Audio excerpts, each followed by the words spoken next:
L'avenir de l'école togolaise, il ne se décrète pas, il se construit sur le terrain au plus près des réalités.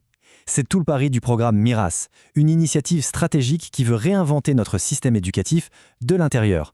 On va voir ensemble comment.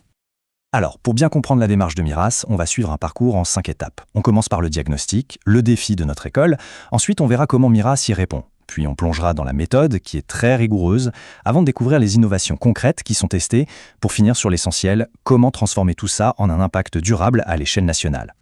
Bon, commençons par le début. Pour agir efficacement, il faut d'abord comprendre. Cette première partie, c'est le point de départ. Quels sont les vrais défis, ceux que notre système éducatif affronte tous les jours? Ces défis, on les connaît bien. Ce sont des défis structurels. Les classes surchargées, l'énorme différence de niveau entre les élèves, les difficultés en lecture, en maths. Ce ne sont pas des problèmes nouveaux, c'est vrai. Mais ce qu'on sait aussi, c'est que les solutions toutes faites, appliquées de la même manière partout, eh bien, elles ont montré leurs limites. Ces réalités complexes, elles exigent une approche vraiment différente. Et justement, face à ce constat, une réponse a été pensée, structurée. C'est le programme MIRS. C'est là qu'on passe du diagnostic à l'action. Mais attention, pas n'importe quelle action. Une action qui est pensée pour être collaborative, construite avec les gens qui sont sur le terrain. MIRAS, rien que l'acronyme dit tout. Micro-recherche-action à visée stratégique. Micro parce que l'action est locale, elle part de la base. Recherche-action parce qu'on arrête de séparer la théorie de la pratique, on teste, on analyse, on ajuste.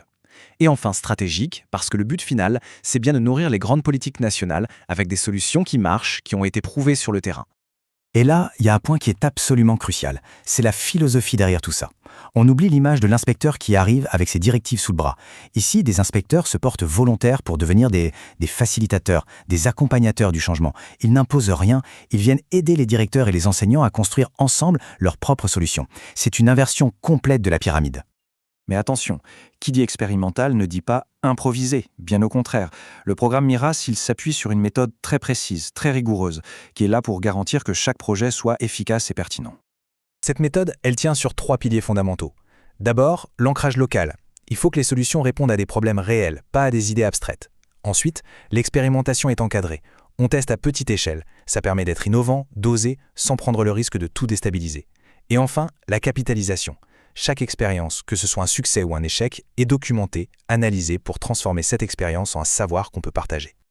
Cette rigueur, on la retrouve aussi dans le calendrier. Il y a une phase de préparation pour bien identifier les problèmes et créer les outils ensemble. Puis une longue phase d'expérimentation sur le terrain pour tester et ajuster. Et enfin, une phase d'analyse collective pour tirer toutes les leçons de ce qui a été fait. Ce processus, étape par étape, il garantit que les résultats seront fiables.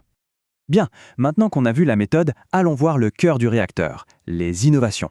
Parce que MIRAS, ce n'est pas juste un cadre de travail, c'est surtout des projets très concrets qui testent de nouvelles façons d'enseigner. Les projets s'articulent autour de 3 grands axes. Et vous allez voir, ça répond directement aux défis dont on parlait au début. Premièrement, comment mieux soutenir les équipes en difficulté.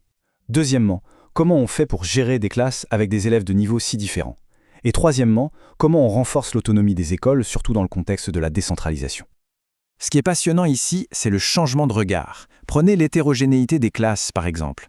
L'un des projets phares cherche à transformer l'hétérogénéité en ressource d'apprentissage. On ne subit plus la diversité des niveaux comme un problème. Non, on essaie d'en faire une force, une opportunité. Et pour y arriver, MIRAS n'hésite pas à utiliser des outils modernes, par exemple l'intelligence artificielle. Attention, l'idée n'est pas du tout de remplacer l'enseignant, c'est de lui donner un assistant, un outil puissant qui peut l'aider, par exemple, à créer en quelques secondes des exercices adaptés à 3 ou 4 groupes de niveaux différents dans sa propre classe. Une autre innovation majeure, et qui illustre parfaitement ce principe d'ancrage local, c'est l'utilisation des langues maternelles. C'est du bon sens.